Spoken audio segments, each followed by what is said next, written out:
Bonsoir, bienvenue à cette soirée au Jeudi de l'Intuition, organisée par Iris, École de l'Intuition.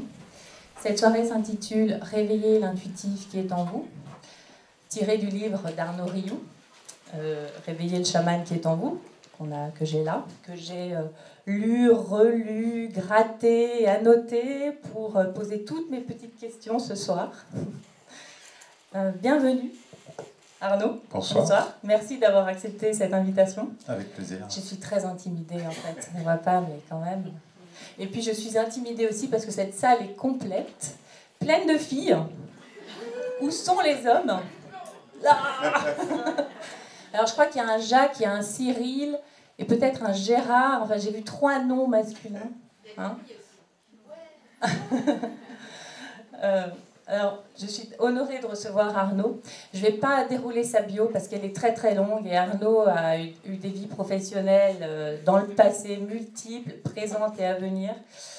Ça prendrait toute une soirée pour dérouler sa bio. Par contre, il a un super site, arnaudrioux.com, où là vous trouverez toutes les informations, les livres qu'il a écrits, les stages qu'il propose aux entreprises, aux particuliers, son parcours de vie, les maîtres spirituels qu'il a rencontrés. C'est vraiment un très beau site qui est très facile, qui est vraiment facilement, où vous pourrez trouver toutes les informations. Donc je vous invite à le consulter. Je reprendrai quand même 2 petites informations parce que cette soirée se déroule vraiment autour du ressenti, des expériences autour de l'intuition. C'est avant tout un échange, c'est pas du tout une conférence ni une table ronde comme on a l'habitude de le faire habituellement lors des Jeudis de l'Intuition. C'est un échange autour des ressentis, de l'intuition avant tout. Et donc je pointe effectivement Réveiller le chaman qui est en vous, qui inspire cette soirée. Et aussi le petit dernier d'Arnaud, donc qui est Calme, mon carnet de méditation, si tu veux bien le prendre, parce que je suis un peu chargée, qui est magnifique, très, très belles illustrations, et qui permet qui permet vraiment d'aborder la méditation de manière ludique et très facile. Voilà. Pourquoi autant de femmes en fait? C'est ça aussi. Alors là, est-ce que c'est ton charme légendaire hein, qui déjà fait effet sur moi ou est-ce que c'est l'intuition qui est une histoire de femmes? Pourtant, on sait que l'intuition, c'est vraiment une capacité universelle qui concerne aussi bien les hommes que les femmes. Alors, ça peut être les 2 facteurs, ton charme et cet attrait qu'ont les femmes pour l'intuition. Je ne sais pas, comment t'expliques ça? C'est quoi l'intuition pour toi? Peut-être il faudrait vous poser la question, qu'est-ce qui fait que les femmes sont plus présentes que les hommes ce soir? Si je devais résumer l'intuition en une phrase, je dirais que l'intuition, c'est la porte d'accès à la connaissance sans passer par l'analyse. Voilà, c'est un accès direct à la connaissance. La connaissance n'étant pas le savoir étant tout ce qu'on peut étudier, analyser, comparer, mesurer, explorer. La connaissance, elle est immédiate, intuitive et spontanée. Voilà. Oui, donc c'est vraiment une connaissance immédiate, fulgurante, et qui après peut se manifester sous différentes formes. Tu écris dans ton livre « Ne raisonnez pas », c'est-à-dire « Ne raisonnez pas, R-A-I-S-O-2-N-E-R », laissez résonner en vous l'intuition. On sait que le mental est un frein à l'expression de l'intuition. Il existe plein de techniques de méditation qui ont pour effet d'apaiser le mental, parce que c'est vraiment une sorte de parasitage, nous on appelle ça du bruit mental, hein, l'intellect qui essaye de prendre le lead sur l'intuition. Parmi toutes ces techniques d'intuition qui ont pour effet d'apaiser le mental, quelle méditation tu préconises, toi, facile, pour juste apaiser le mental, faire taire ce mental et privilégier l'émergence de l'intuition? Est-ce que tu peux nous montrer ou nous guider d'ores et déjà sur une petite... Bah, ce qu'on peut regarder tout de suite, c'est l'état dans lequel on est ici et maintenant au moment où la conférence commence. La conférence n'a jamais eu lieu, hein, c'est toujours le présent, il y a un moment qu'on va partager. Quelle est notre posture et quelle est notre disponibilité pour entendre, accueillir ce qui va s'échanger? On ne sait pas ce qui va s'échanger. Moi, je ne prépare jamais mes conférences, même si on parle un peu avec Marie-Estelle, c'est pour se connaître, mais j'aime qu'il se passe quelque chose de vivant. La question, c'est quelle est notre posture avant que la conférence commence? On peut se dire, oui, mais de toute façon, l'intuition, moi j'ai un doute, je veux voir, mais j'ai un doute. Ou alors, au contraire, l'intuition, j'y crois à fond. En plus, il a une veste bleue, il y a un fond bleu, ça ne m'étonne pas, c'est un signe. Et entre les deux, il y a une posture qui s'appelle la disponibilité, disponible pour ce qu'on n'a pas prévu, pour ce qu'on n'a pas attendu, parce que l'intuition, le plus gros obstacle à l'intuition, c'est le mental. Il n'y a aucun doute pour moi là-dessus, c'est le mental. Le mental qui interfère pour se dire, à partir d'une information, hein, si on fait, quand je fais par exemple la méditation pour rencontrer son animal totem, pour rencontrer ses guides, pour avoir... Il y a une information intuitive qui arrive dans le quart de seconde, qui est juste, et immédiatement après, il y a un moteur qui arrive en disant « mais ça se trouve, tu as inventé, tu t'es raconté des histoires, tu as vu ça, mais non, c'est ton mental. » Et ça y est, c'est parti, on n'est plus dans l'intuition. Et la particularité de l'intuition, c'est qu'il y a toute une préparation qui ne se fait pas en claquant dans les doigts, c'est un art de vivre pour retrouver notre vraie nature. Et notre vraie nature, elle est non pas de savoir par l'analyse, on peut avoir besoin de l'analyse, mais il y a d'autres informations beaucoup plus importantes qui nous concernent, qui ne passent pas par l'analyse, qui passent par d'autres capteurs. Et pour accéder à ces capteurs, on a besoin d'un entretien, voilà, d'entretenir son corps par tout un tas d'exercices, de méditation, etc. Donc, tu peux nous montrer. En fait, tu vois, tu parlais de préparation intérieure. C'est vrai que quand on veut intuiter, solliciter son intuition, on a besoin d'être calme, enfin serein intérieurement, vu que c'est une écoute intérieure. Comment toi, tu te prépares à ça? Si par exemple, tu as une question à laquelle tu ne veux pas répondre de manière analytique, justement comme tu le dis, qu'est-ce que tu fais? Quel est ton premier, je veux dire, ta première technique pour apaiser le mental, aider à ce que le mental soit un peu diminué et aider justement préparer un peu le terrain de l'intuition? En fait, il n'y a aucune technique, aucune préparation, parce qu'à partir du moment où je me pose la question, la réponse, je l'ai déjà. Ouais, mais toi, tu es un warrior de l'intuition. Non, non, on fonctionne tous pareil là-dessus. Hein, le tout. Ce que j'aimerais ce soir, je suis content de voir cette belle salle, et ce que je vous propose, parce que ça c'est important, c'est... Et voilà, ça me touche de voir qu'il y a autant de personnes qui sont ouvertes et curieuses sur l'intuition, c'est de poser une intention. Quelle est mon intention en venant à cette soirée? Et déjà de clarifier pourquoi je suis là ce soir. Que chacun se demande intérieurement, qu'est-ce qui fait que je suis venu ce soir, que j'ai traversé Paris pour venir à Montparnasse m'asseoir dans une salle? Est-ce que je suis venu pour apprendre quelque chose? Est-ce que je suis venu pour confirmer quelque chose que je sens? Est-ce que je suis venu pour une rencontre extérieure ou une rencontre intérieure? Est-ce que je suis venu pour révéler et quelle est ma part de disponibilité? Voilà, hein, je vous invite à regarder, est-ce que je suis disponible? Parce que ce qui va nous aider en fait dans l'intuition, moi ce que j'aimerais ce soir, c'est pas tant que de vous livrer beaucoup d'informations, mais j'aimerais bien qu'on se mette sur une fréquence vibratoire, hein, parce que l'intuition, elle vibre à une fréquence vibratoire particulière. Si je prends par exemple un poste de radio ici, que je l'allume sur les grandes ondes, je vais pouvoir voir certaines émissions de radio. Hein, je me mets sur 87.8, je vais avoir France Inter, 105.5, je vais avoir France Info, etc. Mais il y a d'autres chaînes de radio qui passent ici. Et ce qu'on a besoin, c'est de se mettre sur la fréquence sur laquelle on veut capter ces informations. Et tant qu'on est sur une fréquence vibratoire qui est basse, c'est-à-dire quand je dis qui est basse, on pourrait, sur un réseau hertzien, on pourrait voir la fréquence et se rendre compte qu'elle vibre à une fréquence particulière. L'intuition, elle est sur une autre fréquence. Et on a juste besoin de se mettre sur cette fréquence pour accéder à toutes les informations qu'on a besoin d'avoir de façon intuitive. Et pour ça, ça demande à être dans l'instant présent, donc couper de la volonté. Si je vous dis, il faut absolument que vous appreniez des choses sur l'intuition ce soir, vous êtes sûr de rien apprendre. hein, parce que l'intuition, la volonté n'est pas l'intention. L'intention, elle est dénuée de toute tension. La volonté, elle est tendue. Je veux absolument avoir une information intuitive. Et le « je veux absolument », il coupe. Donc comment avoir une information intuitive en se rendant disponible pour, hein, ce que j'aimerais vous dire peut-être en introduction, c'est que tous les animaux ont accès à l'intuition. Hein, tous les animaux. Un cheval, par exemple, reconnaît, perçoit, ressent un autre animal qui est un prédateur à 15 km. Hein, un tigre qui arrive dans un rayon de 15 km autour du cheval, à 15 km, le cheval va le savoir et va déguerpir. Hein. C'est nécessaire parce que sinon, il ne gagne pas la course. Donc ça veut dire que comment le cheval peut savoir que le tigre est... Alors non seulement il reconnaît que c'est un prédateur parce que c'est un carnivore, mais ça va plus loin que ça. Hein. C'est que si le tigre est repu, s'il a suffisamment mangé, il va pouvoir s'allonger au pied de l'arbre pendant que les chevaux broutent. Pourquoi? Parce que le tigre et tous les animaux vont dégager une fréquence vibratoire particulière. On est tous des ondes, on dégage des ondes en permanence. Ces ondes, elles transmettent beaucoup d'informations.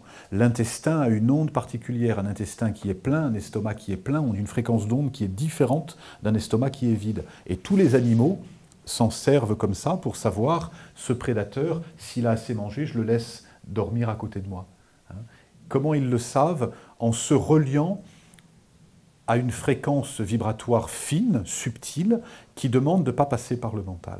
Donc comment libérer l'intuition qui est en nous en apaisant le mental? Et comme apaiser le mental, ça ne marche pas, si je vous dis calmez votre mental, je vous demande de calmer le mental, ça ne marche pas. Ça fait l'inverse. Hein. Cet exemple, je m'amuse souvent à prendre. Hein. Ne pensez pas à un piano noir. Hein, et ne pensez pas qu'il y a un schtroumpf qui joue du piano noir et ça y est, on est cuit.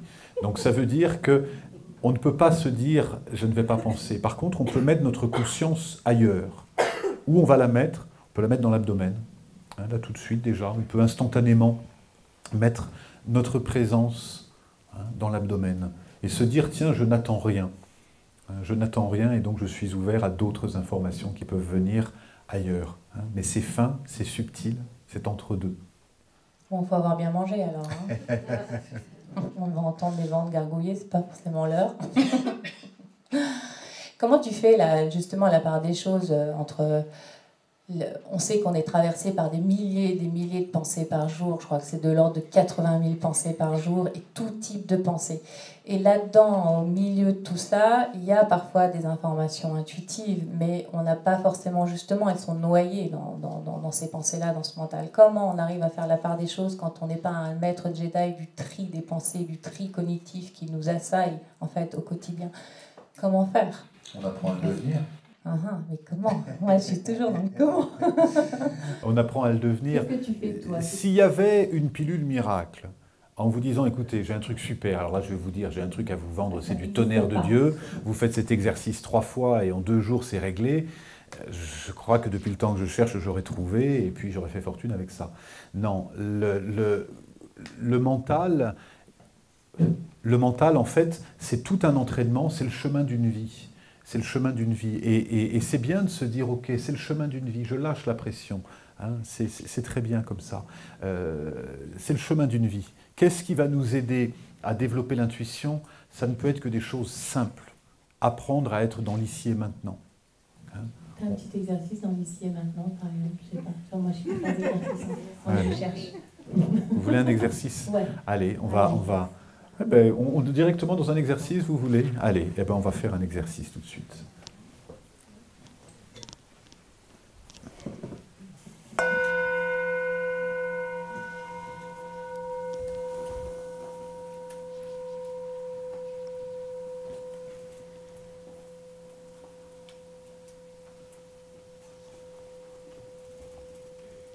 Voilà, soyez dans votre corps ici et maintenant.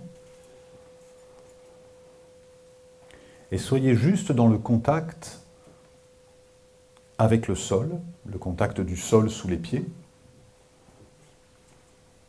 le contact des fesses et de la chaise, et le contact de la colonne vertébrale. La colonne vertébrale, elle est notre axe Il y a principalement 2 types d'animaux, les vertébrés et les invertébrés. Les invertébrés n'ont pas de colonne vertébrale, alors ils se protègent avec une carapace. Nous, on fait partie des vertébrés. Et cette colonne vertébrale, elle est comme une antenne. Et je vous invite à décoller un petit peu le dos du dossier de la chaise et à simplement tourner légèrement. Un exercice le plus simple possible, simplement tourner la colonne vertébrale sur son axe.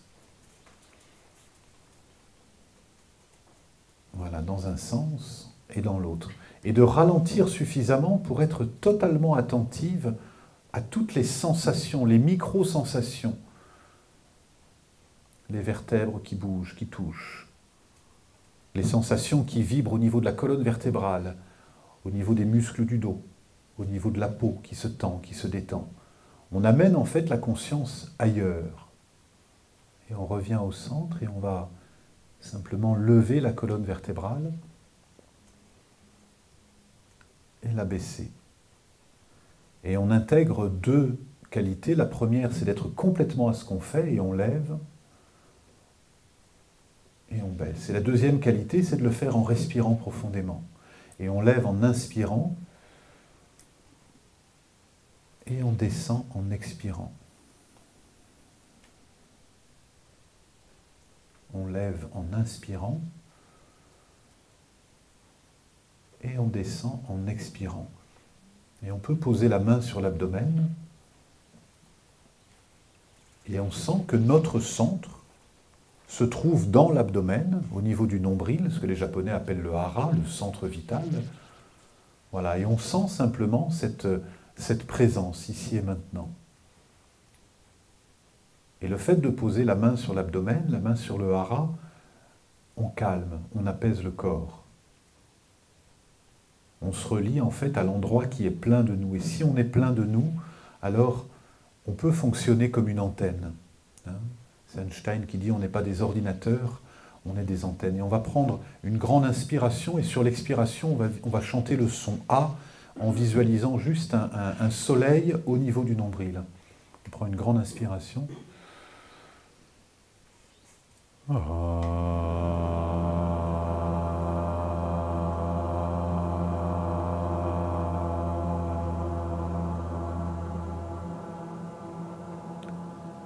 va reprendre une deuxième inspiration et sur l'expiration, toujours le son A avec un soleil au niveau du nombril.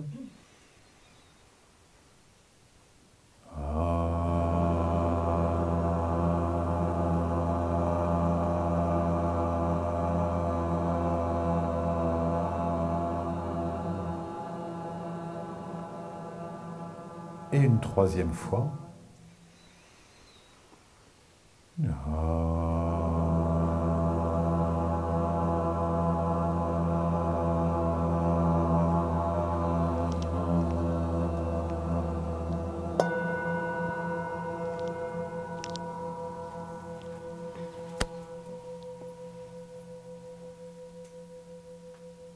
Voilà, et laissez le son du bol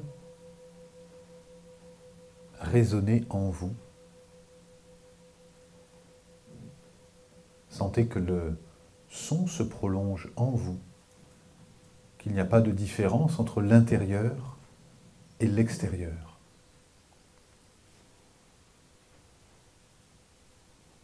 Voilà, et soyez juste attentifs au changement de fréquence que par un exercice aussi simple que celui-là, en quelques minutes, on peut simplement changer sa fréquence et on n'a pas la même disponibilité. Mais vous voyez, la différence peut être subtile, mais elle suffit pour passer d'un état où on résonne à un état où on résonne.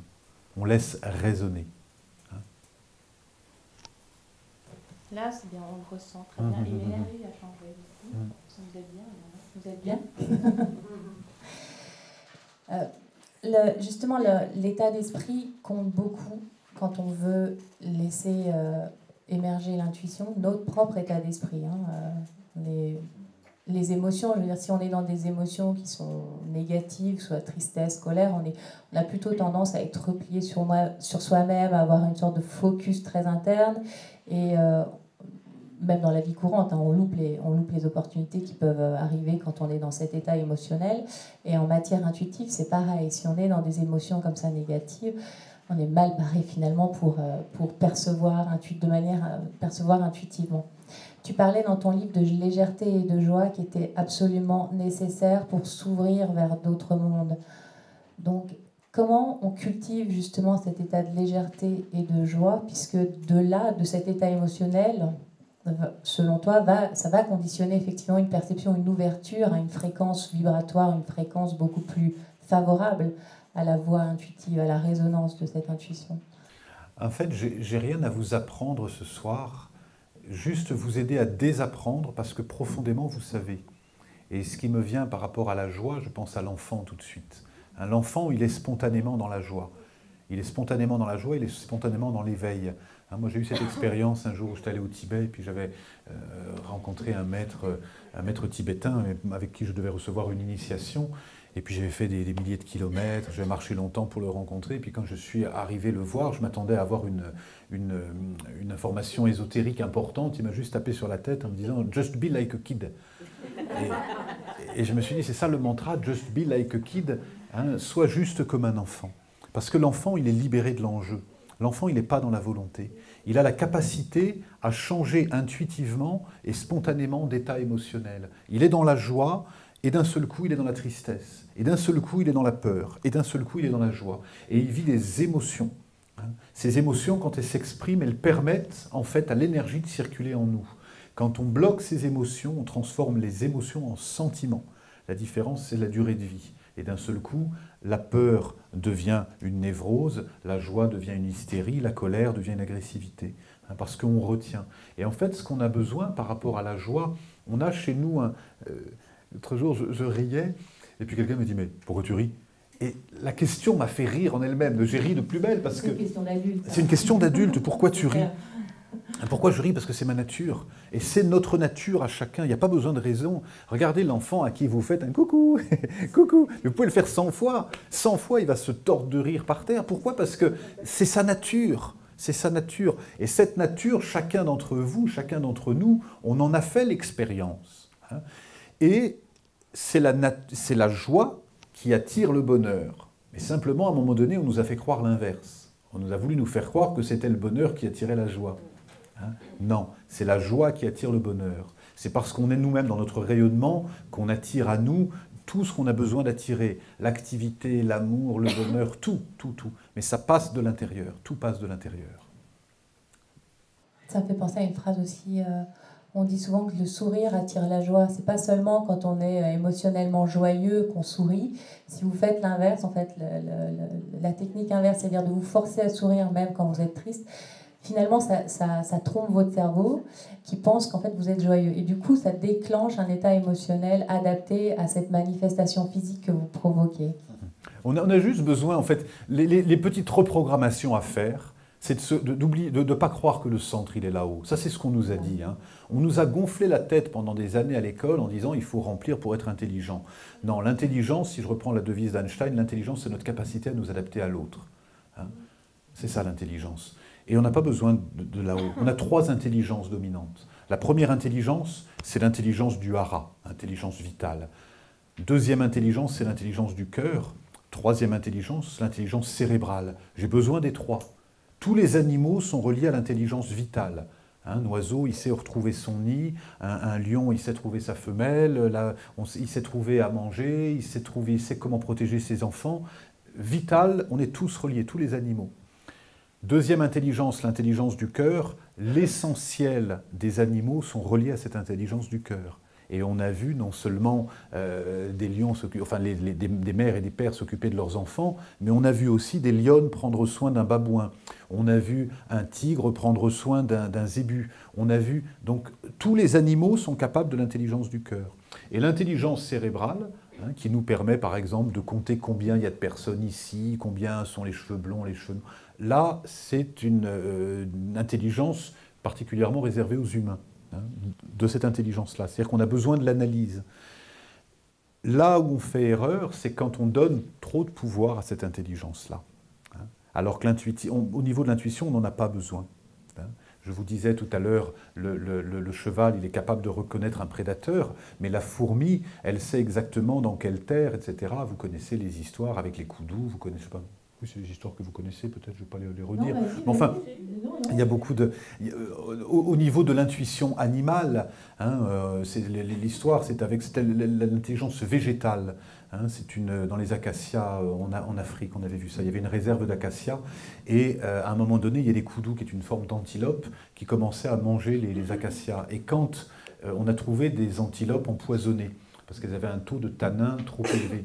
Et quand on a fait une autopsie, on a vu qu'effectivement, elles étaient empoisonnées au tanin. Comment elles se sont empoisonnées? En mangeant des acacias qui, au moment où les acacias se sont rendus compte qu'il y avait trop de koudous au kilomètre carré, activaient le taux de tanin et donc empoisonnaient les antilopes. Donc il y a aussi une intuition, une intelligence spontanée végétale. On trouve la même chose chez les animaux, chez tous les animaux qui savent retrouver leur nid, savoir où partir, quand partir. Quand il y a eu le tsunami, par exemple, on a trouvé très peu d'animaux terrestres qui se sont fait embarquer parce qu'ils ont naturellement. Donc ça pour vous dire qu'on a tous cette intelligence intuitive spontanée. Hein. Mais on a besoin, cette intelligence-là, qui est utile, hein, on a plein de belles choses dans la tête, hein, je ne veux pas contrarier ceux qui ont fait beaucoup d'études, etc. Non, c'est très utile.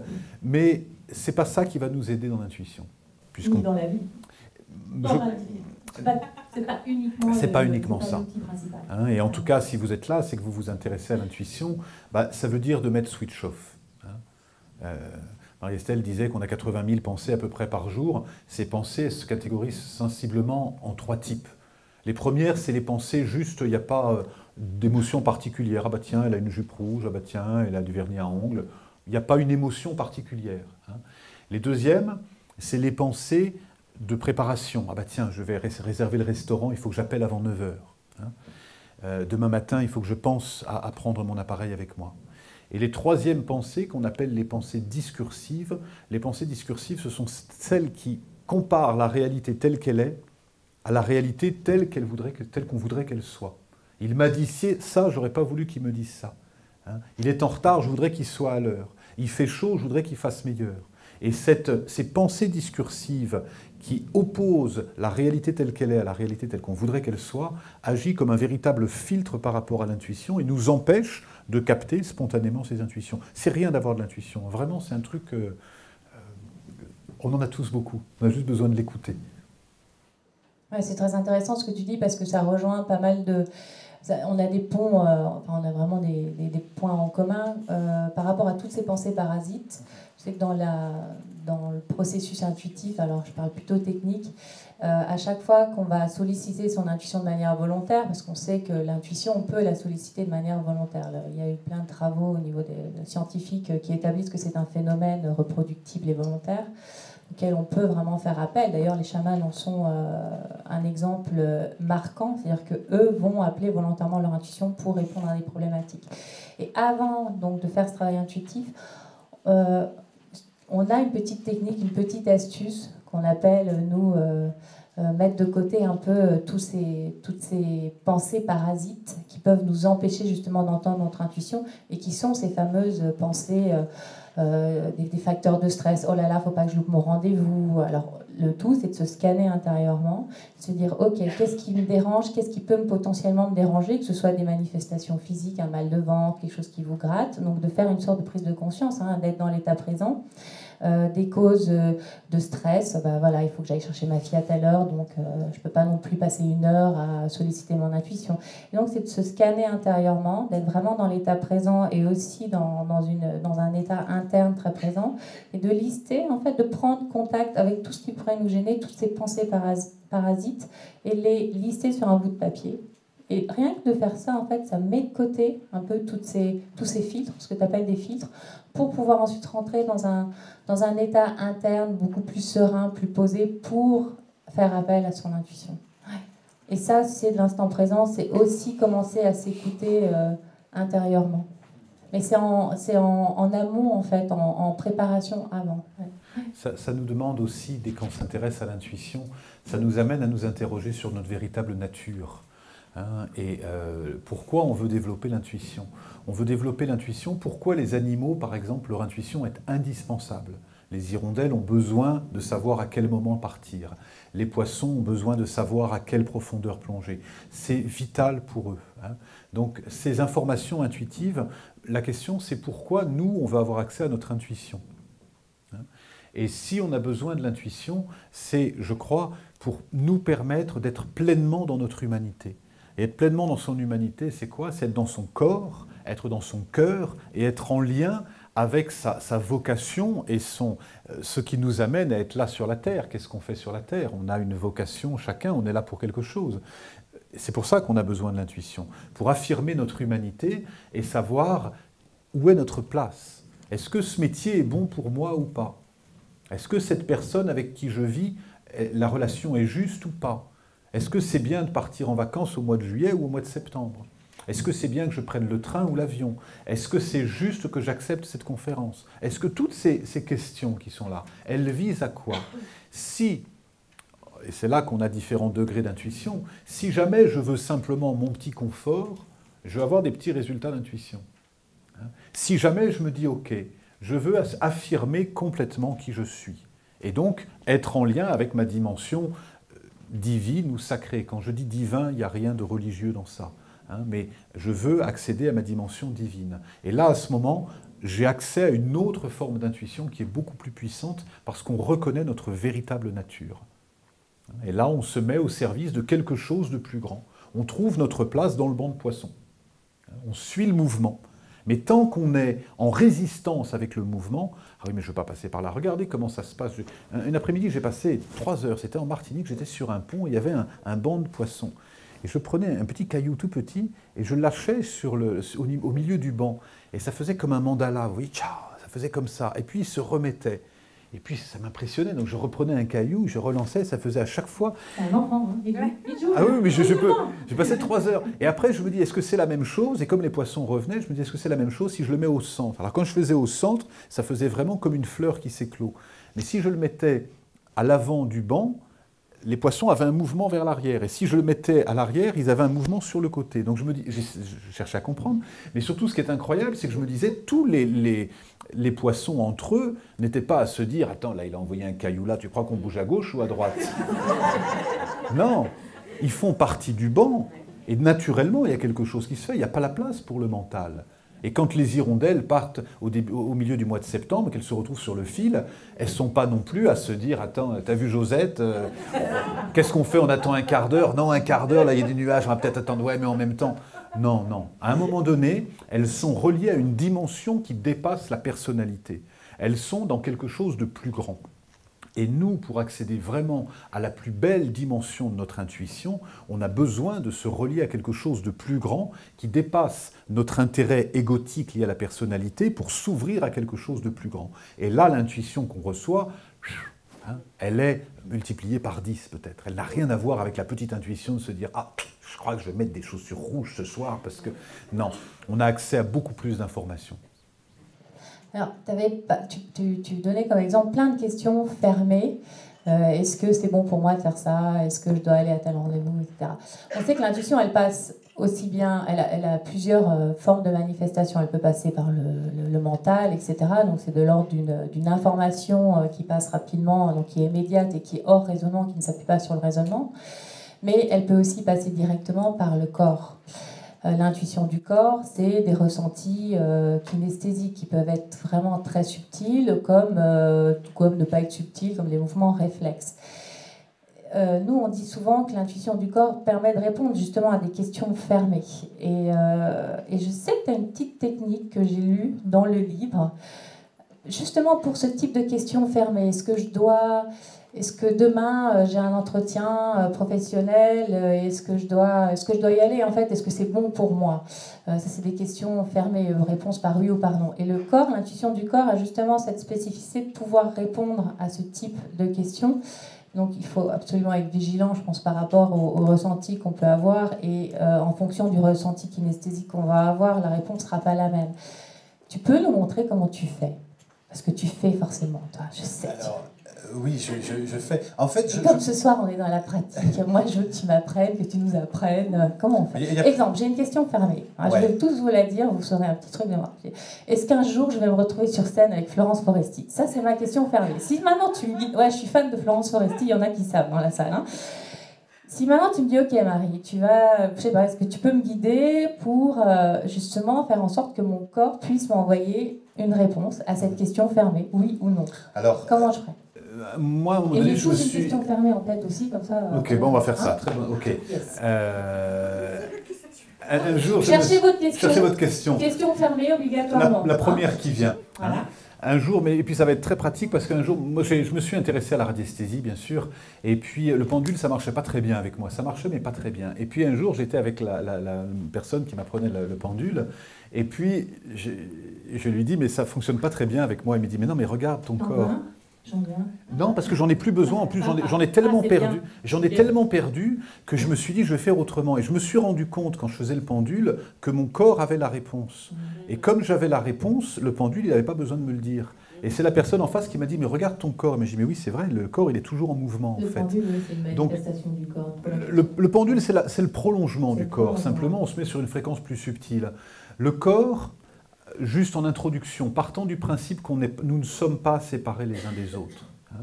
S'il y a deux ficus dans une pièce, si je brûle et j'approche un briquet d'un ficus, l'autre ficus va réagir. Ça a été prouvé en laboratoire. On est tous reliés les uns aux autres. Autrement dit, quand il y a une information qui est donnée, le corps le sait tout de suite. Et je me suis rendu compte qu'en fait, le corps réagissait. Et à partir de là, je me suis provoqué, j'ai donné un protocole. Hein, j'ai besoin d'avoir un oui. Moi, mon oui, par exemple, c'est ça. Hein, un mouvement bascule de en avant, en arrière. Et mon non, c'est ça. Hein, mais ça, spontanément, on le sait. D'ailleurs, des fois, vous avez remarqué, il y a des gens qui sont... Tu viendras demain? Ouais, je viendrai vers 5 heures. Hein, et on voit la personne, elle ne vient pas. Elle dit, mais j'ai raté ma voiture. Elle voulait vraiment venir, mais elle n'est pas venue. Mais son corps savait déjà qu'il ne viendrait pas. Donc, notre baromètre, c'est le corps physique. Lui ne se trompe pas. Et à partir de là, établissez un protocole. Mettez-vous en avant sur la chaise. Posez les deux pieds. Posez les deux pieds. Et là encore, on se libère de l'enjeu. Il n'y a rien à gagner, on s'amuse, on est là entre nous. Et spontanément, on prend une grande inspiration, une grande expiration. Deuxième fois, une grande inspiration, simplement pour sentir l'ancrage.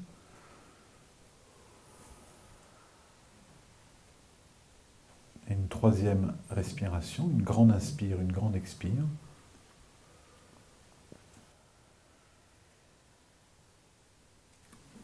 Et maintenant, dites simplement « je veux un oui ».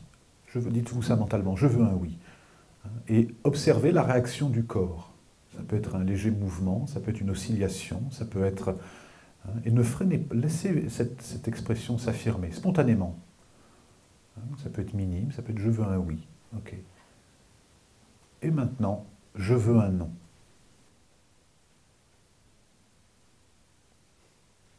Voilà, et laissez le corps s'exprimer. La première réaction du corps, c'est la bonne. Ne cherchez pas midi à 14h, la première, c'est la bonne. Refais une fois, je veux un oui. Je veux un non. Et à présent, mentalement, posez votre question, la question que vous avez besoin de poser.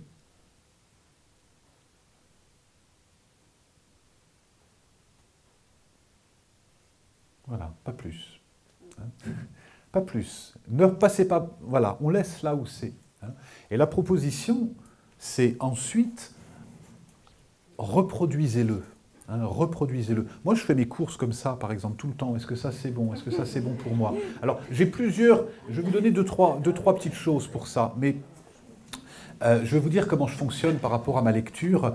C'est que l'aura, vous savez tout ce que c'est l'aura, c'est le prolongement vibratoire de notre être. Cette aura, à mes yeux, en tout cas tel que je le vois, il a 3 couches. La première couche, c'est la couche physique. La deuxième couche, c'est la couche émotionnelle. La troisième couche, c'est la couche psychique ou spirituelle. D'accord? On pourrait dire grandes ondes, moyennes ondes et modulation de fréquence. Si je prends la bougie, vous voyez la bougie qui est là, hein. Si je pose mon doigt au-dessus de la bougie, ça me brûle. D'accord? Si je pose mon doigt ici, ça y est, ça me brûle. 5 secondes après. Si je pose mon doigt à 50 cm, je vais dire non, non, ça ne me brûle pas. Mais pourtant, si je reste 1 minute, je vais me rendre compte que ça brûle. Hein, si je pose une feuille blanche ici, elle va noircir. Hein, mais il va falloir plus de temps. Donc plus on se rapproche de la source, plus c'est chaud. D'accord? C'est clair? Ces 3 couches, elles sont sur la bougie, elles sont sur nous aussi. Première couche physique, deuxième émotionnelle, troisième spirituelle. Si je prends par exemple Marie-Estelle et que je rentre dans sa première couche, hein, je viens avec, je ne sais pas, avec une cigarette ou un truc qui vient la déranger. Je vais pénétrer son aura, Marie-Estelle par exemple. Voilà. Je me lève. Ça, voilà, tu peux, voilà, très bien. Hein, l'aura de Marie-Estelle est là. Donc je vais, quand je rentre dans son aura, à un moment donné, ça va être très subtil. Elle va sentir un petit mouvement en elle qui va dire oui ou qui va dire non. Soit elle l'écoute, par exemple c'est trop intrusif, elle va me dire non, recule un peu. Je recule, ça va et respire. Si maintenant je rentre dans la deuxième couche, hein, là d'un seul coup, elle va sentir dans l'émotionnel une réaction. Une peur, une colère, une tristesse, un désir, on ne sait pas. En tout cas, une émotion. Tu sens? Hein? Tu sens les choses, quoi. Si jamais elle réagit, ça va. Sinon, je rentre dans la couche physique. Oh là, là, ça Et devient là, chaud. Je suis brûlée. dans le corps, il se passe quelque chose. Hein? Il se passe quoi? Serrement au niveau du plexus, les mâchoires qui se tendent, les épaules qui se tendent ou qui se détendent, etc. En même temps. Elle identifie ce qui se passe, ça va. Elle n'identifie pas, ça devient une pathologie. Le poids sur l'estomac devient un ulcère à l'estomac, de quelque chose qui intruse. Moi, j'ai eu un premier ulcère à l'estomac à 24 ans, j'en ai eu un deuxième à 25, je me suis dit, j'en ferai pas un troisième. Donc j'ai commencé à explorer ça et à regarder comment ça fonctionnait. Et en fait, plus on intervient en amont, plus non seulement on se maintient en bonne santé, mais surtout on va tout de suite identifier quelque chose qui ne nous convient pas. Vous savez ce que c'est qu'une onde de forme? Alors, voilà, hein, mon ordinateur, voilà. Regardez mon ordinateur tel qu'il est.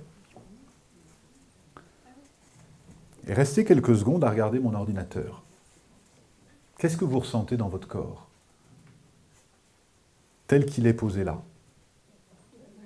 Il va tomber. Il va tomber, donc ça crée quelque chose au niveau du corps qui va avoir tendance à refermer. Pourquoi? Parce que le monde extérieur n'est pas coupé du monde intérieur. Nous ne sommes pas séparés. On pourrait faire l'exercice les yeux fermés, ça marcherait pareil. Plus on va développer l'intuition. Parce qu'il y a quelque chose qui n'est pas juste ici.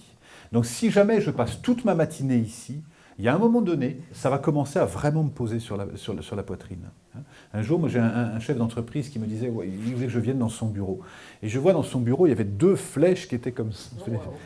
Mais vraiment en plein sur lui. Puis il me dit, j'ai l'impression que tout le monde m'en veut. Mais je dis, je dis eux en premier. Cherche pas, c'est beau, oui. Donc il y a quelque chose qui était déjà dans son corps physique. Donc ça veut dire qu'à partir du moment où je l'enlève et je le remets à sa place, ça y est, ça résonne. Et en permanence, ça dit oui ou ça dit non. Hein, les Québécois, ils ont cette phrase, ça me fait oui ou ça me fait non. C'est quoi qui dit ça? C'est le corps. Le corps physique se détend, s'ouvre, le plexus du chakra du plexus solaire se détend, c'est oui. Ça se tend au niveau du plexus, la mâchoire se tend, les épaules se crispent, c'est non.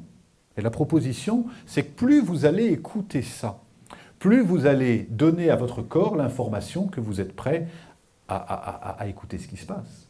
Alors que si jamais vous dites, oui, mais je vais le laisser là, ça me gêne, mais je ne vais pas lui dire de l'enlever parce que c'est à mon copain, etc. Ben, progressivement, hein, ce que fait l'enfant, hein, l'enfant, moi je me souviens, ma fille, c'était incroyable. Quand je partais travailler le matin, dans la pièce à côté, à un moment donné, je me disais, bon, elle dort, je vais y aller. Hein. Mais j'avais l'intention d'y aller. Au moment où j'avais l'intention d'y aller, elle se réveillait. Hein. Et je me disais, mais c'est incroyable, je n'ai pas bougé, donc elle n'a rien entendu. Et puis à un moment donné, je me disais, ok, je reste. Je me levais, je prenais le manteau et ne pleurais pas. Je me rasseyais, je me disais, je vais y aller, je me concentrais à y aller. Et donc, c'est là que je me disais, ok, donc ça veut dire qu'elle n'entend pas, elle perçoit. Cette expérience, elle se fait aussi, je reviens avec les chevaux et les tigres tout à l'heure. Hein. Le tigre qui est repu, qui vient s'asseoir au pied de l'arbre, les chevaux le laissent approcher. Le tigre qui veut venir se nourrir, les chevaux le perçoivent. Qu'est-ce qu'ils perçoivent? L'intention. Un jour, j'habite à la campagne et j'avais une souris à la maison. Et je me dis, bon, je vais l'attraper, la souris, je vais la sortir. Et puis, je ne sais pas si vous avez déjà essayé, mais c'est difficile d'attraper une souris. Je voulais déjà m'en approcher le plus près possible. Et j'étais à l'étage, et dans mon bureau à l'étage, je l'entendais dans la cuisine. Et je me disais, je vais l'approcher tout doucement, elle ne va pas me voir arriver. J'arrivais en haut de l'escalier, plus un bruit. Je me disais, bon, je reviens ça en 2 minutes. Je repartais, et puis je faisais un pas, tchac, elle arrêtait. Et j'avais beaucoup de mal à l'approcher. Et pareil, je médite, et je me dis, mais non, c'est pas tant qu'elle m'entend, c'est qu'elle capte mon intention. Et donc je me détendais complètement, et je me dis, ok, c'est bon, tu peux rester là, je descends juste prendre un verre d'eau. Et là, je suis descendu prendre un verre d'eau, et je suis arrivé, la souris était là en train de manger le pain. Et je lui ai dit, écoute, c'est ok, tu peux rester là ce soir. Hein.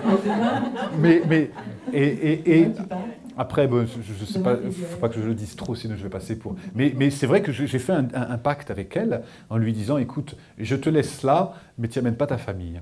Hein. Et elle est restée 15 jours, elle est partie après. Hein. Mais ça n'a rien de... Et je me suis même amusé après à la faire partir avec une photo de chat. Et ça fonctionne très très bien. Et si on regarde ça, pourquoi hein, l'information, c'est quoi? L'information, hein, la fractale, vous savez ce que c'est que la fractale? C'est quand on regarde une feuille de fougère, pardon. Hein, la feuille de la fougère, c'est un... Vous voyez comment c'est, hein, il y a une tige, et puis sur une tige, et puis des petites... Et l'infiniment petit tient dans l'infiniment grand. Le corps humain, c'est pareil. Si je vais voir un naturopathe qui me regarde l'iridologie, dans l'œil, il va pouvoir me dire toute ma santé. Tout le corps est contenu dans la santé. L'ADN, je prends un cheveu, je travaille là-dessus. Hein. La science va le savoir, va travailler sur un cheveu. Mais les chamans, qu'est-ce qu'ils font? Ils considèrent exactement pareil, la personnalité appartient sur une photo. Tous les gens qui ont fait de la guérison à distance, comment ils travaillent avec une photo? Notre information, elle est là. C'est ça que j'ai voulu tester avec le chat. Moi, je fais des expériences, hein, ni plus ni moins. Hein. Si ça fonctionne, je garde. Sinon, je mets à la corbeille. Mais là, on est effectivement dans le soin à distance. C'est vraiment une question d'intention. L'intention qui prime surtout, même en matière d'intuition et de perception intuitive, à partir du moment où l'intention est posée, c'est le début de tout. S'il n'y a pas d'intention, il n'y a pas finalement de résultat. En parlant de guérison, et donc tu as cité les chamans, ce sont l'approche chamanique que toi, auquel tu invites les gens à découvrir, c'est le fait qu'on a tous cette capacité, plein de capacités qui sont plus ou moins endormies chez nous, mais pour se guérir. Enfin, tu parlais de ton ulcère et a priori tu as réussi à te guérir toi-même. Donc on a des capacités en fait en nous, donc à nous de réveiller notre sensibilité intérieure pour guérir, pour percevoir, pour trouver un sens à sa vie, pour se découvrir. Et ton livre propose plein de petites recettes, d'astuces et de clés. On n'a pas le temps, bien entendu, ce soir de tout dérouler, mais c'est quoi les premiers conseils justement pour adopter, on va dire, au quotidien cette attitude chamanique que tu préconises et qui est adaptée à nous occidentaux, bien entendu. Parce qu'il n'est pas question de taper le tambour chez nous au bureau ou dans la rue pour solliciter son intuition, mais c'est quoi les premières clés que tu donnerais et peut-être un exercice à faire le matin avant de partir? Maintenant, vous avez le baromètre. Ça me fait oui, ça me fait non. Vous pouvez tester dans votre vie tout ce qui vous permet de vous élever et tout ce qui vous ferme. Hein, tout ce qui me ferme de regarder le journal de 20 heures, 3/4 d'heure et d'être assommé de ça, les conversations toxiques, la musique trop forte. Prenez la liste de tout ce qui vous pèse et mettez à côté tout ce qui permet à votre intuition de s'élever, à votre âme de s'élever, à vos corps de se détendre. Hein, qu'est-ce que c'est? Pour moi, la musique a un effet incroyable, la peinture, la beauté, des fois simplement la couleur. Hein. Je prends mon tambour, des fois simplement la pochette de mon tambour rouge, lit de vin. Pourquoi rouge, lit de vin? Parce que ça nous ramène à la terre, premier chakra. C'est pour ça que les moines aussi ont cette robe, lit de vin. Hein. Retour à la terre. Donc le fait de regarder une couleur, ça suffit pour faire ça. Des sons. Le fait de faire des sons qui nous font du bien. Et en fait, le tout, c'est qu'on a tellement d'outils à notre disposition, hein, mais ça va demander une discipline pour faire ce qui nous fait du bien et mettre de côté ce qui ne nous fait pas du bien. Mais intuitivement, vous savez très bien ce qui vous fait du bien et ce qui ne vous fait pas du bien. Mais par moment, comme on manque de volonté, ou notre intention n'est pas claire, on va être là à regarder la télé, on va dire, il ne faudrait pas que je regarde ça, c'est complètement idiot, puis ça fait 3 heures que je regarde là-dessus, je suis en train de perdre mon énergie, mais c'est débile ce truc-là, c'est 3 heures, j'ai gagné. Hein? Ça veut dire quoi? Ça veut dire qu'on n'est pas tout seul sous le bonnet.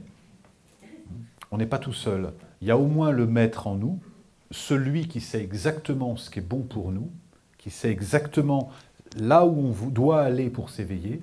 Il y a celui que j'appelle l'enfant blessé, mémoire de toutes les blessures, et qui se dit « je ne suis pas capable, je ne mérite pas, je ne suis pas à la hauteur, je ne suis pas digne », et donc qui va saboter. Et entre les deux, il y a le médiateur. Voilà. Tiens, on va faire une petite méditation par rapport à ça. Avec de la musique. Avec de la musique. C'est parti.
Voilà, gardez les yeux fermés.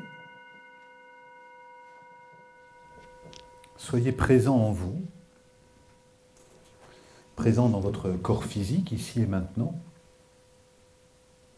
Sentez-vous dans votre colonne vertébrale. Et visualisez derrière vous la partie la plus élevée de votre être. Ça peut être votre âme, ça peut être votre double de lumière, ça peut être votre maître intérieur, votre guide. Vous savez, la partie de vous qui sait. Quand vous demandez, c'est la petite voix. Est-ce que tu crois que je dois faire? Oui, oui, oui, tu peux faire ça, fais-toi confiance. Visualisez cette partie derrière vous comme une présence bienveillante, sécurisante, réconfortante, qui pose sur vos épaules un châle de lumière de couleur bleue, lapis lazuli, qui vous apporte tout ce dont vous avez besoin pour vous sécuriser, pour vous stabiliser et pour vous nourrir profondément. La partie la plus élevée de votre être qui ne demande qu'à vous permettre de vous réveiller. Visualisez que cette partie de vous sait exactement ce qui est bon pour vous et est en lien avec l'aspiration la plus élevée que vous puissiez avoir sur la Terre. Elle détient la clé de ce qui est le plus précieux pour vous, la plus belle chose que vous pourriez faire sur la Terre, le plus beau message que vous pourriez délivrer, la plus belle action, entreprise que vous pourriez créer. Et visualisez devant vous la partie de l'enfant que vous avez été quand vous étiez 6 ans, 7 ans, cette partie qui a eu peur, qui a eu honte, qui a entendu souvent « tu n'es pas capable, tu n'es pas digne ». L'enfant que nous avons été est toujours présent en nous. Le tout, c'est de ne pas lui laisser les clés du véhicule, sinon il risque à ne pas aller loin ou alors à nous mettre dans le mur par autosabotage. Aussi, soyez en lien avec cet enfant que vous avez été, celui qui se dit « je ne suis pas capable, je ne mérite pas », et posez votre main sur l'abdomen pour simplement apaiser cet enfant. Et entre la présence, l'influence de votre guide de lumière et la présence, l'influence de l'enfant blessé que vous avez été, il y a le médiateur, l'homme, la femme adulte qui est là, ici, ce soir, qui écoute les deux influences, qui reconnaît la présence de l'enfant, qui l'apaise, et qui reconnaît la présence du maître et qui s'en inspire.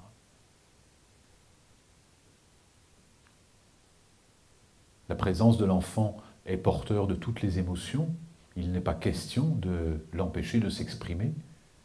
En revanche, il n'est pas prudent de lui laisser les clés du véhicule. Aussi, sentez-vous en lien avec votre guide de lumière dans votre dos et en lien avec votre enfant. On va prendre une grande inspiration et sur l'expiration, chantez le son A et visualisez que vous êtes totalement sous l'influence de la partie la plus élevée de votre être. On prend une grande inspiration.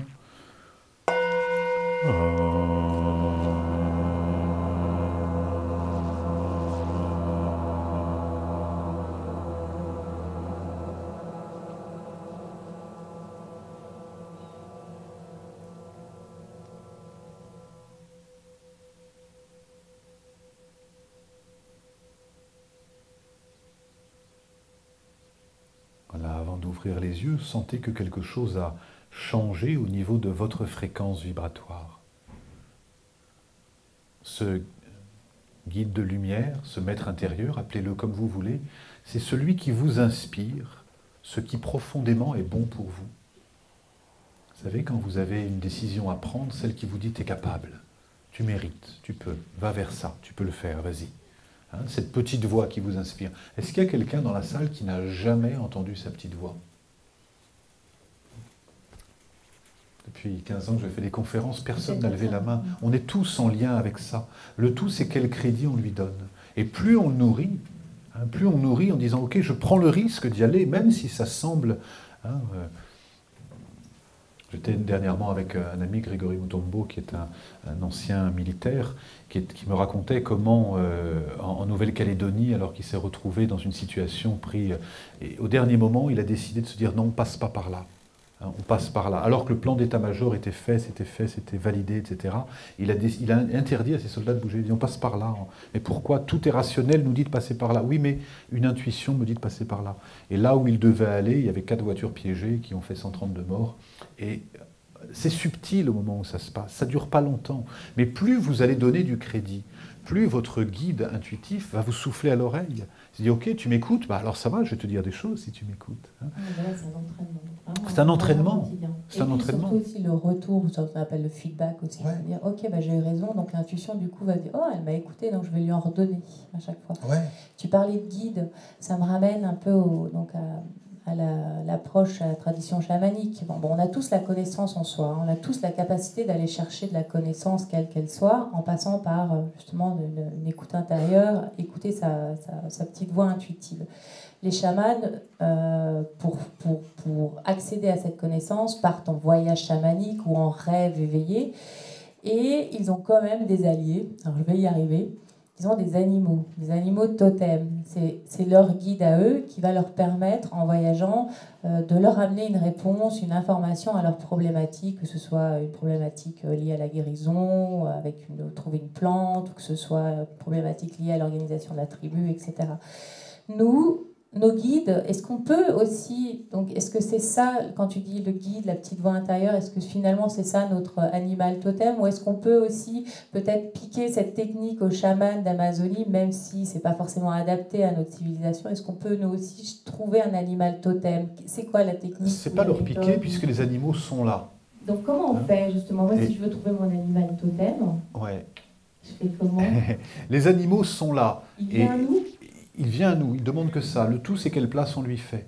Et l'animal totem, ils existent dans notre tradition aussi, chez les Celtes. Les premières traces d'animaux totems, vous savez où c'est, hein? C'est chez les Néandertals qu'on a trouvé ça, hein, dans les grottes de Lascaux ou ailleurs. Ils ne peignaient pas les grottes pour décorer leur salon. Hein. C'était dans le fond des grottes dans lesquelles ils ne vivaient pas, ils n'allaient pas, où il y avait des rituels chamaniques pour se connecter avec la force de l'auroch ou du lion ou du tigre pour développer une qualité. Pourquoi? Parce que quand ils étaient les premiers hommes dans la nature et qu'ils avaient besoin de développer le courage, la puissance, la témérité, l'humain se sentant un peu petit s'associait avec l'animal. Et donc avait besoin de capter vraiment l'énergie de l'animal. Donc il le peignait, il s'en mettait les peaux, etc.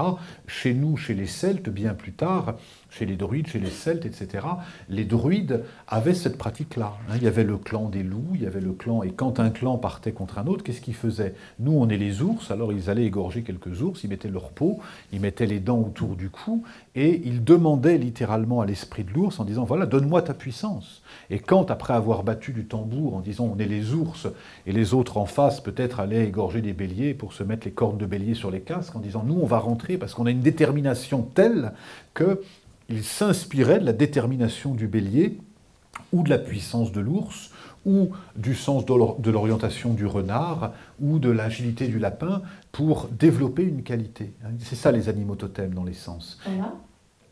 Si c'est j'en quoi ai... ton animal totem? Alors, je ne l'ai pas découvert tout de suite, mon animal totem, mais en fait, je l'ai rencontré très tôt, quand j'avais 13 ans, c'était une évidence.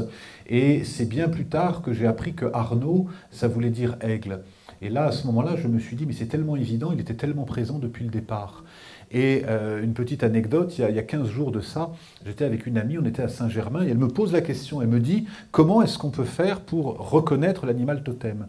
Et je lui dis, on peut faire un voyage chamanique, une méditation, on va jouer du tambour, on va s'allonger, on va faire une pratique par rapport à ça, et l'animal totem nous apparaît comme un flash, hein, il tape à la porte avec autant de subtilité que sont arrivées les réponses ce soir, donc il vient là.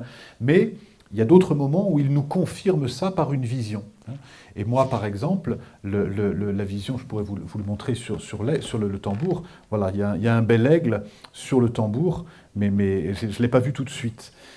Je vous le montrerai tout à l'heure. Mais en tout cas, il est là. Et là, donc, j'étais avec cette amie à Saint-Germain, et elle me pose la question. Et je lui dis, mais il nous envoie un signe, l'animal totem.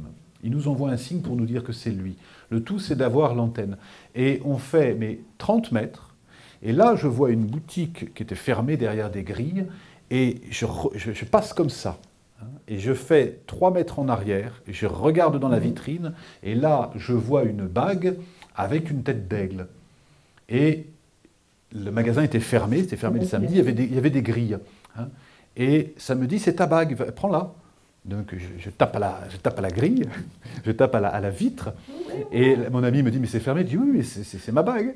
Donc je tape à la grille, je tape à la vitre, comme ça. Et puis, au bout de 2 minutes, je regarde la bague, je sais que c'est ma bague, il n'y a aucun doute là-dessus.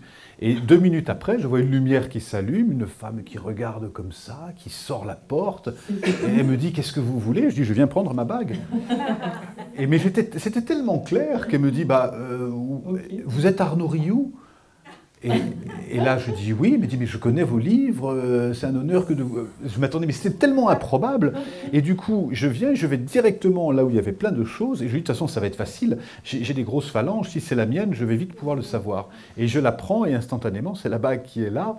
Instantanément, c'était, voilà, avec le visage de l'aigle, c'était évident, quoi, il n'y avait pas de doute. Mais ce qui était très intéressant dans ça, c'est que ça venait 15 secondes, 30 secondes après que mon ami m'ait posé la question.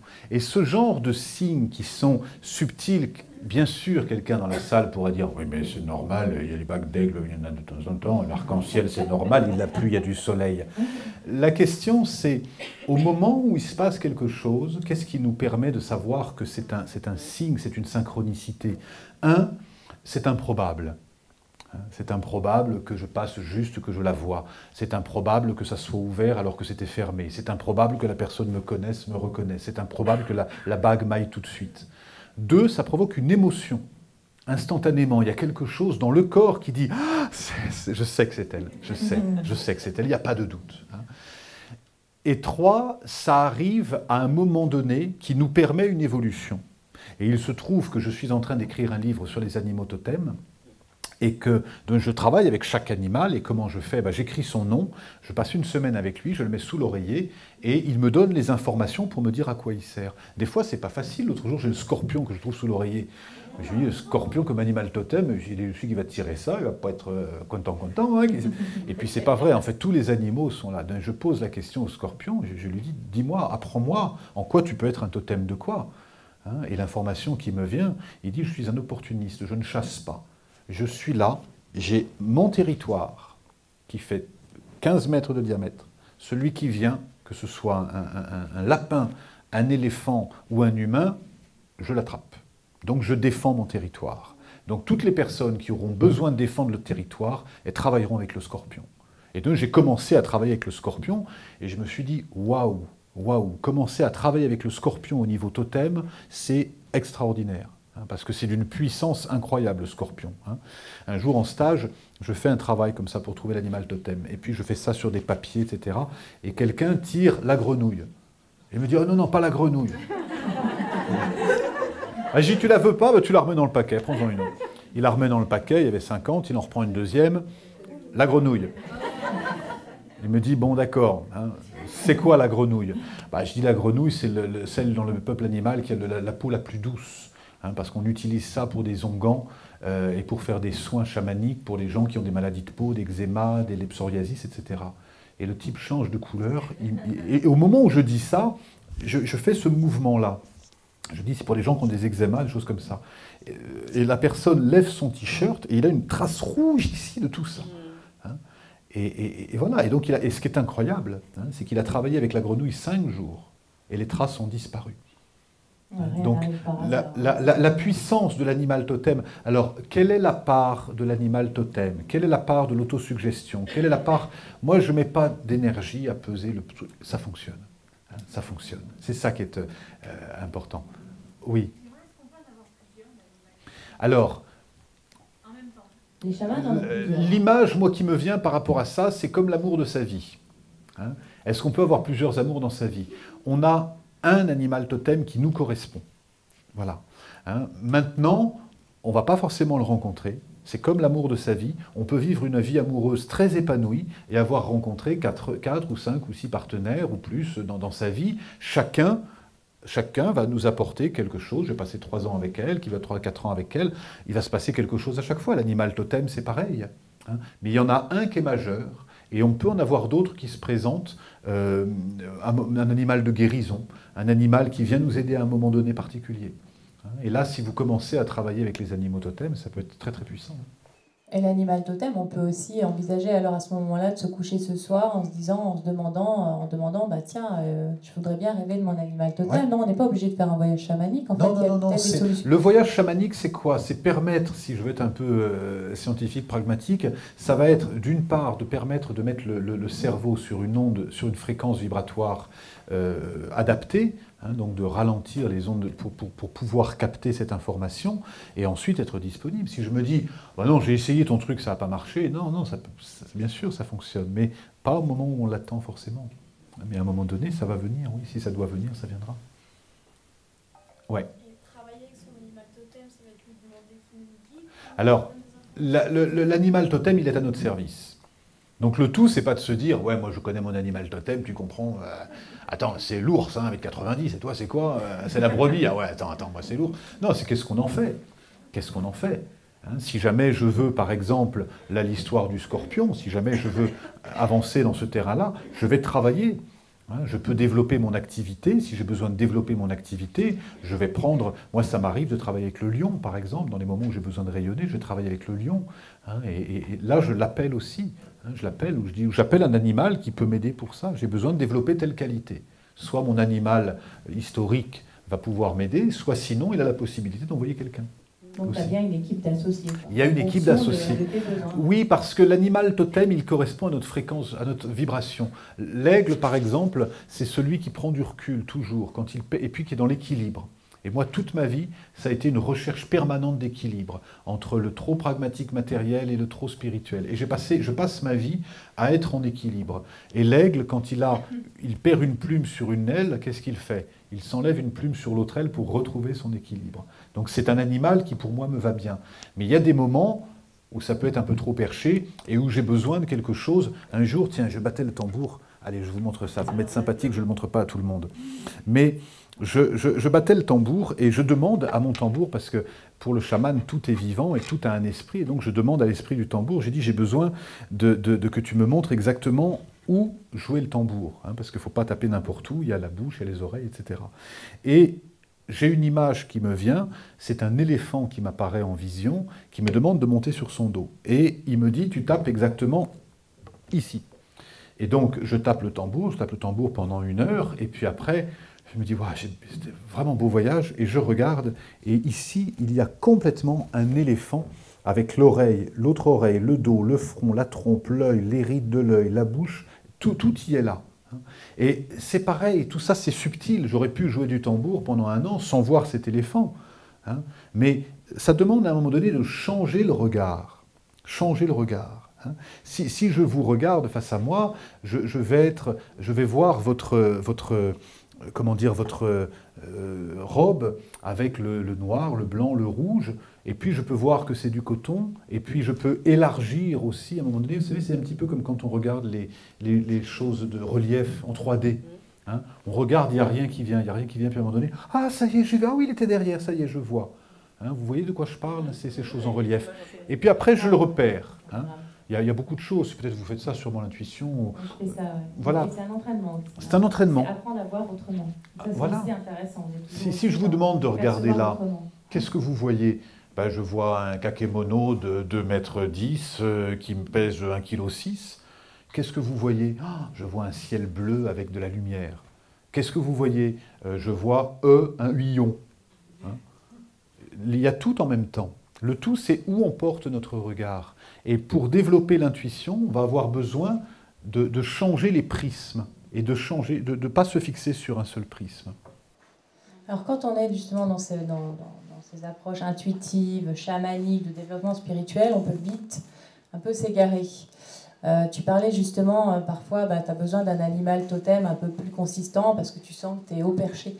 Comment tu fais pour avoir les pieds sur terre tout en ayant la tête dans les étoiles? Est-ce que tu as quelque chose à nous préconiser, à nous conseiller, un exercice court qui nous permette justement de ne pas trop s'évader, s'élever trop longtemps et très loin pour ne pas se perdre, avec quelque chose, un ancrage ou un massage? À ce moment-là, je me porte cobaye, mais je sais pas.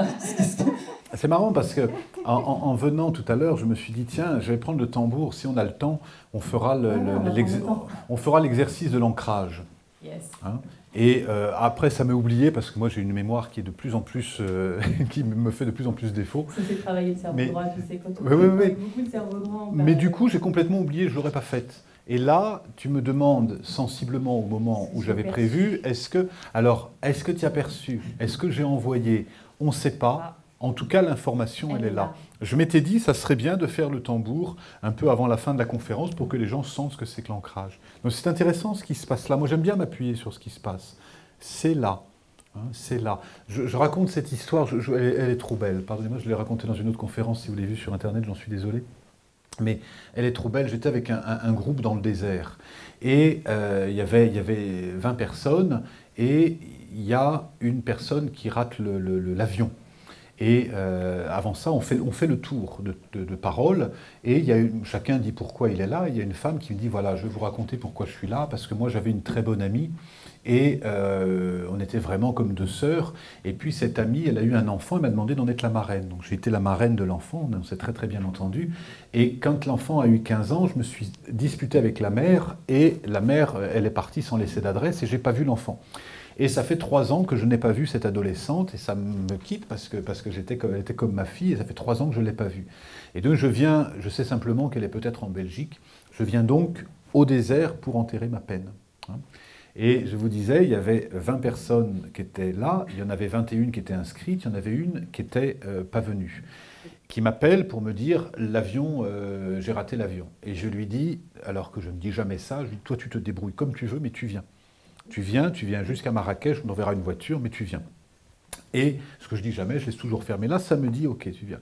Et donc, quand elle arrive, un jour après tout le monde, elle dit, bonjour, voilà, je suis Vanessa. Et là, je vois la femme qui lève la tête, qui dit, non, Vanessa. Donc, quand on regarde au niveau mathématique le nombre de probabilités que cette femme pouvait retrouver, on va arriver à 10 puissance je ne sais pas combien. Mais ce qui est intéressant, c'est que quand le téléphone a sonné et qu'on m'a dit il y a quelqu'un qui, etc., j'ai regardé et ça me dit, une petite voix, regarde ce qui se passe dans le ciel. Je regarde dans le ciel et dans le ciel, je vois un vol de corneilles. Je compte les corneilles parce que quand c'est comme ça, je me dis il y a quelque chose. Et j'ai 20 corneilles plus une qui est derrière. Et donc ça me dit à l'intérieur, mais ça va vite tout ça, je vous dis ça, c'est pas comme ça, c'est « Allô, oui, qu'est-ce qu'il y a ?» Tac, tac, tac. Et ça me dit « Attendez-moi, j'arrive. » Et donc, moi, je dis juste, attendez-moi, j'arrive, on t'attend, viens. Et tout ça, ça va très vite. Et libre de tout résultat, à partir du moment où on se libère du résultat, on laisse un espace pour quelque chose qui nous dépasse. Par contre, il faut être vraiment attentif. Ouais. Alors, vous voulez qu'on fasse cette méditation du tambour? Alors, on va la faire, mais elle se fait debout.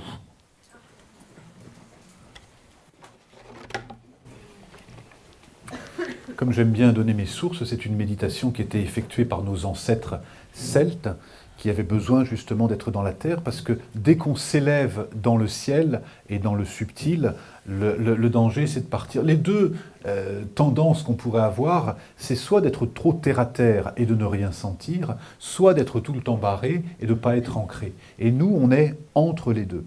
Donc, je vais vous faire la méditation. Je vais la faire sans micro, mais je vais porter la voix. Et dans un premier temps, vous m'entendez dans le fond, ça va? Ouais. Alors, dans un premier temps, mettez la présence dans le bassin. Vous pouvez faire les yeux fermés ou les yeux mi-clos, les épaules sont détendues. Et mettez votre présence dans le bassin, sans effort particulier. Laissez les deux bras détendre. Mettez la présence dans le bassin, la présence dans l'abdomen. Et à chaque expiration, sentez la présence qui descend davantage dans l'abdomen, dans les cols du fémur, dans les fémurs.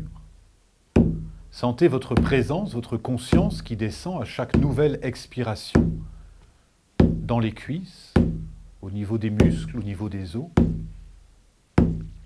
Sentez votre conscience qui descend au niveau des genoux, des mollets.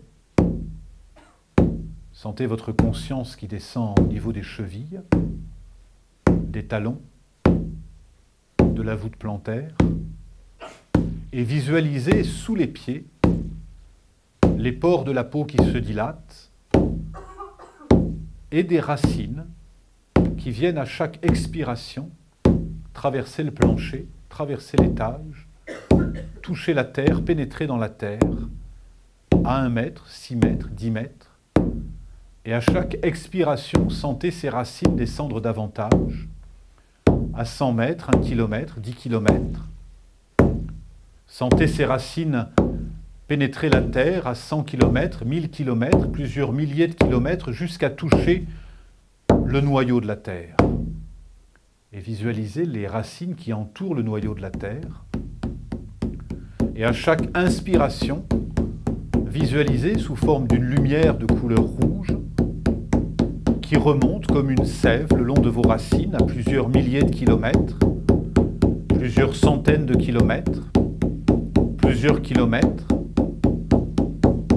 Sentez cette sève de couleur rouge qui remonte jusqu'au sommet de la terre, qui pénètre dans vos pieds, sous la voûte plantaire. Sentez cette énergie de couleur rouge qui monte dans les chevilles, dans les mollets, dans les genoux, dans les cuisses, dans le bassin, dans l'abdomen, jusqu'au plexus solaire. Sentez-vous ancré, enraciné. Mettez de la conscience dans votre abdomen, dans votre plexus solaire, dans votre poitrine. Mettez de la conscience dans les épaules, dans la nuque, dans la gorge. Mettez de la conscience dans le cou, l'espace derrière les yeux, jusqu'au sommet du crâne. Et visualisez au sommet du crâne une petite orifice et une antenne qui s'élève à quelques centimètres, une antenne cristalline qui à chaque expiration s'élève vers le ciel. À 1 mètre, 2 mètres, elle traverse le plafond et s'élève à chaque expiration un peu plus vers le ciel. À 100 mètres, 1 kilomètre, 10 kilomètres. À chaque expiration, visualisez cette antenne s'élever. Elle traverse les nuages à plusieurs centaines de kilomètres, milliers de kilomètres. Elle traverse l'atmosphère, la stratosphère. Et ces antennes se développent, se multiplient et viennent toucher la Lune, le Soleil et toutes les planètes du système solaire et de tous les systèmes connus et à connaître. Et visualisez à chaque inspiration que vous recevez une lumière sous forme de couleur bleue et et qu'à chaque inspiration, cette énergie céleste descend le long de vos antennes à plusieurs milliers de kilomètres, plusieurs kilomètres. Cette énergie de couleur bleue descend jusqu'au sommet du crâne, jusque dans la bouche, dans la nuque, dans le cou, dans les épaules, dans la poitrine, jusqu'au plexus solaire. Et sentez-vous ainsi ancré à la terre, au ciel. La terre, c'est l'élément féminin de l'univers, la terre-maman, la Pachamama. Le ciel, c'est l'énergie céleste, le masculin apaisé. Et nous sommes, nous autres humains, entre ces deux aspirations, entre ces deux inspirations, l'énergie cosmique, l'énergie tellurique, et entre les deux, nous nous tenons droit. On va prendre une grande inspiration, et sur l'expiration, chanter le son A en visualisant une lumière jaune au niveau du plexus solaire.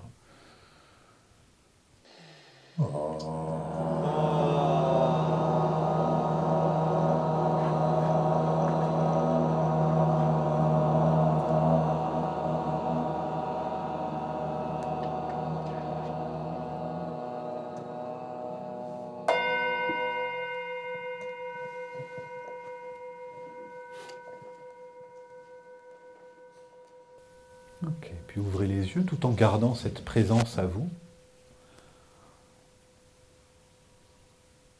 Et je vous invite à vous rasseoir en retrouvant, en fait, en honorant cette double aspiration, cette double aspiration à la terre, aspiration au ciel. Et on est, nous autres, complètement reliés en permanence à la terre et au ciel. Ça va ? Cette soirée s'achève. Si vous avez des questions, c'est maintenant, c'est l'heure des questions. Pour Arnaud. Avez-vous des questions ?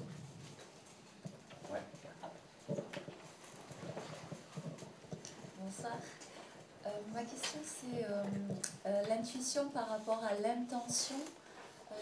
Je crois avoir compris que l'intention serait au début de tout. C'est ça l'idée ? L'intention, c'est la direction qu'on prend. Et j'ai séparé l'intention de la volonté. Si je tire une flèche, je vais viser ma cible, je vais bander mon arc et je vais lâcher la flèche. Mais si je me dis, il faut absolument que je la mette au milieu, je vais la mettre à côté. Et si je le fais naturellement, il y a quelque chose qui va se faire. Donc l'intention, je pose une intention. Je demande à savoir si cette alimentation est bonne pour moi. Je demande à savoir si cette rencontre est juste. Je demande à savoir si c'est bon d'aller dans cet endroit, de partir sur cette île. Et ensuite, une fois que j'ai posé l'intention, j'ouvre les antennes. Mais j'accepte aussi, ça c'est quelque chose de très important, c'est que des fois, on attend quelque chose en se disant ça ne peut prendre que cette forme-là. Non, en fait, on peut, je vais dire par exemple, je pense à cette femme par exemple qui voulait absolument, elle était dans une relation amoureuse toxique, et la seule chose c'était voilà, je pose l'intuition pour savoir si c'est bien que cette personne reste avec moi. Mais comme il n'y avait pas la neutralité possible, elle l'empêchait d'avoir l'information. Alors que moi, dès que je l'ai vu arriver, dans les 3 secondes, c'était évident que la personne était toxique. C'était évident. Mais il n'y avait pas l'espace pour elle, parce que le mental et l'émotionnel freinaient. Voilà, donc ça demande aussi de poser une intention et d'accepter une réponse qui peut ne pas être immédiate. Un jour, je fais un exercice comme ça, je testais des choses sur quelqu'un, et puis notamment des aliments qui lui faisaient du bien. Puis je teste du sucre. Je testais tous les aliments, comme ça je faisais ça à l'aveugle pour tester ça. Et je teste du sucre, est-ce que le sucre est bon pour cette personne? Est-ce que le sucre blanc est bon pour cette personne? Et ça me dit oui. Je dis, le sucre blanc, c'est bon. Je reteste une deuxième fois, oui, c'est clair. Et je lui dis, bah, écoute, c'est bon pour toi le sucre blanc. Mon mental me disait, il ne faut pas manger du sucre, c'est pas bon, etc. 2 minutes après, la femme tombe dans les pommes, elle a un malaise. Elle avait juste besoin de sucre à ce moment-là. Et son corps me disait, j'ai besoin de sucre. Et moi, j'ai entendu, j'ai besoin de sucre. Mais le mental qui aurait pu parasiter aurait dit, il ne faut pas manger de sucre. Voilà typiquement comment poser une intention et ensuite laisser faire. Ouais.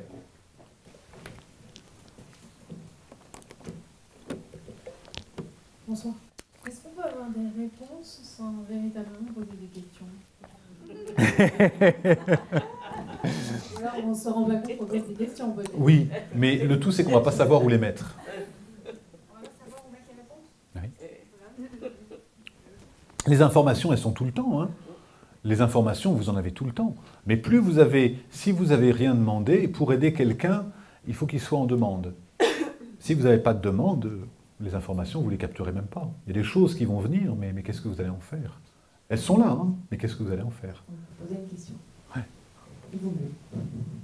Parce que j'ai déjà été confrontée à des réponses. Ouais. J'ai déjà été confrontée à des réponses, mais sans avoir, en tout cas intentionnellement, consciemment, posé des questions. Et effectivement, je me suis trouvée bien embarrassée, mais vous voyez que c'était des réponses. Ouais. Intentionnellement ou consciemment? Hein, ça ne veut pas dire que vous n'en avez pas posé. C'est-à-dire que je peux, par exemple, poser une question, mais ça va. Je peux même poser une question en rêve, hein, mais j'ai posé une question.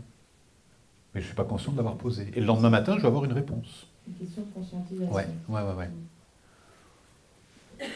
Ouais.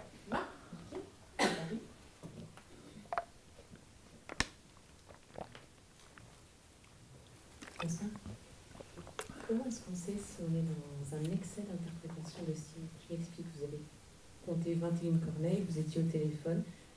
Demain, je risque de compter tous les poteaux, les panneaux, la synchronicité numérique. Ouais. Comment je sais quelle est la part juste et quelle est la part addictive? Il y a un proverbe qui dit, c'est quand on a un marteau dans les mains, on voit des clous partout. Et c'est un petit peu pareil, quoi. C'est-à-dire qu'on a juste besoin de réajuster. Hein, entre celui qui ne veut rien voir, qui ne veut rien sentir.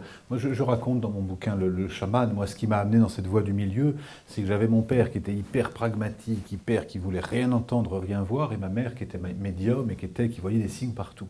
Et entre les deux, je me disais comment trouver cet équilibre. Hein, parce que entrevoir des signes partout, dire tiens, la corneille, elle est là, c'est peut-être le signe qu'il faut que je saute par la fenêtre. Oui, mais peut-être pas, ça peut être dangereux. Hein, donc c'est important. Et comment le savoir? L'information nous fait du bien, on en a besoin, parce que on ne peut pas... Ce qui est important, c'est que l'intuition, elle vient prolonger quelque chose. Hein, l'exemple des chevaux et du tigre, ils commencent par voir le tigre, puis ils sentent le tigre, puis ils reniflent le tigre, et enfin, le plus loin, ils perçoivent. Et nous, c'est pareil. On voit quelqu'un, hein, si on veut développer notre intuition, développons notre sens de l'observation.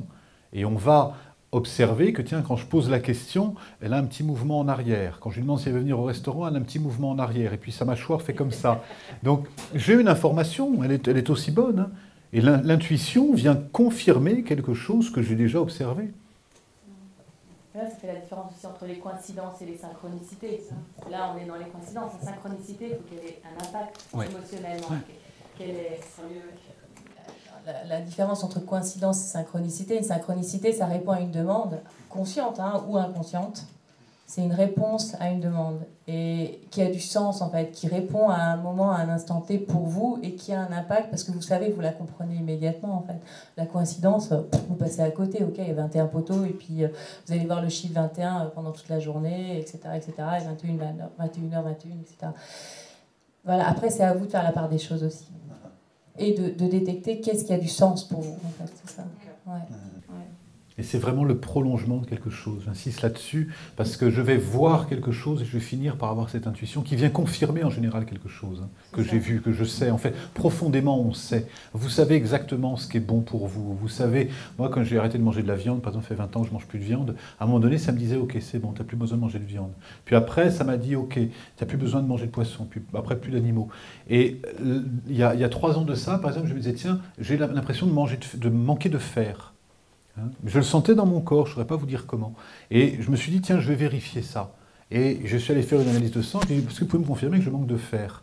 Et il me dit, bah oui, effectivement, vous avez déjà fait une analyse. Je dis, non, mais c'est l'intuition que j'avais. Comment, je ne sais pas. À un moment donné, c'est une vibration particulière qui nous dit, qui peut être à côté de la plaque, hein, des fois. Des fois, c'est à côté de la plaque aussi, mais ce n'est pas grave. La suivante sera juste. Hein, mais plus ça va, plus on affine.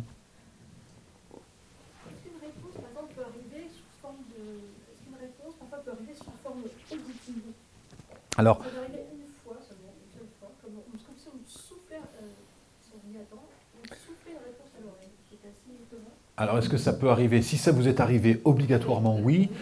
Ensuite, vous pouvez entendre quelque chose qui n'est pas de nature intuitive.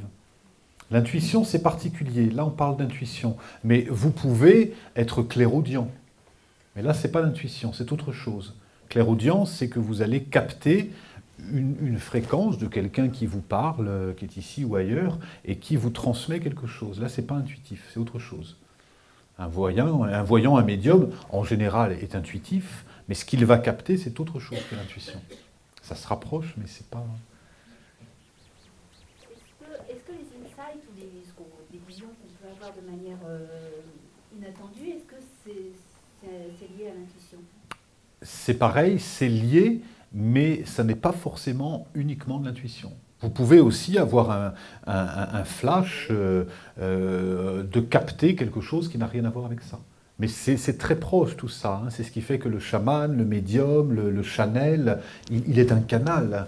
Il ne va pas canaliser la même chose, mais dans tous les cas, il est un canal d'information. Et ce qui est important, je disais la définition d'intuition, accès direct au savoir, à la connaissance, donc effectivement, ça permet ça. Peu importe après que ça devienne... Pour moi, c'est même pas le plus important d'où ça vient, c'est qu'est-ce qu'on en fait. Dernière question. J'ai pas vu de bras levé. Ah si, peut-être, monsieur, d'abord. Il n'y en a pas beaucoup de monsieur en plus. J'ai une question, en fait, c'est par rapport à comment discerner entre justement l'intuition et la clairaudience. Parce que des fois, en fait, ça peut arriver en même temps. Parce que ça peut arriver en même temps, ça utilise presque le même canal, et on peut être clairaudient sans avoir d'intuition. C'est-à-dire qu'il y a des gens qui, d'un seul coup, pouf, ils ne sont pas du tout intuitifs, ils ont l'impression d'entendre quelqu'un qui leur parle. Ce n'est pas de l'intuition, mais ils vont clairaudiencer quelque chose. Et d'autres ont beaucoup d'intuition, mais ne vont pas capter des informations clairaudientes. C'est clair ce que je dis, hein? Et d'autres ont les deux. Hein, c'est-à-dire qu'ils vont être à la fois intuitifs, ils disent tiens, je sens une présence ici, et puis 5 minutes après, ils vont...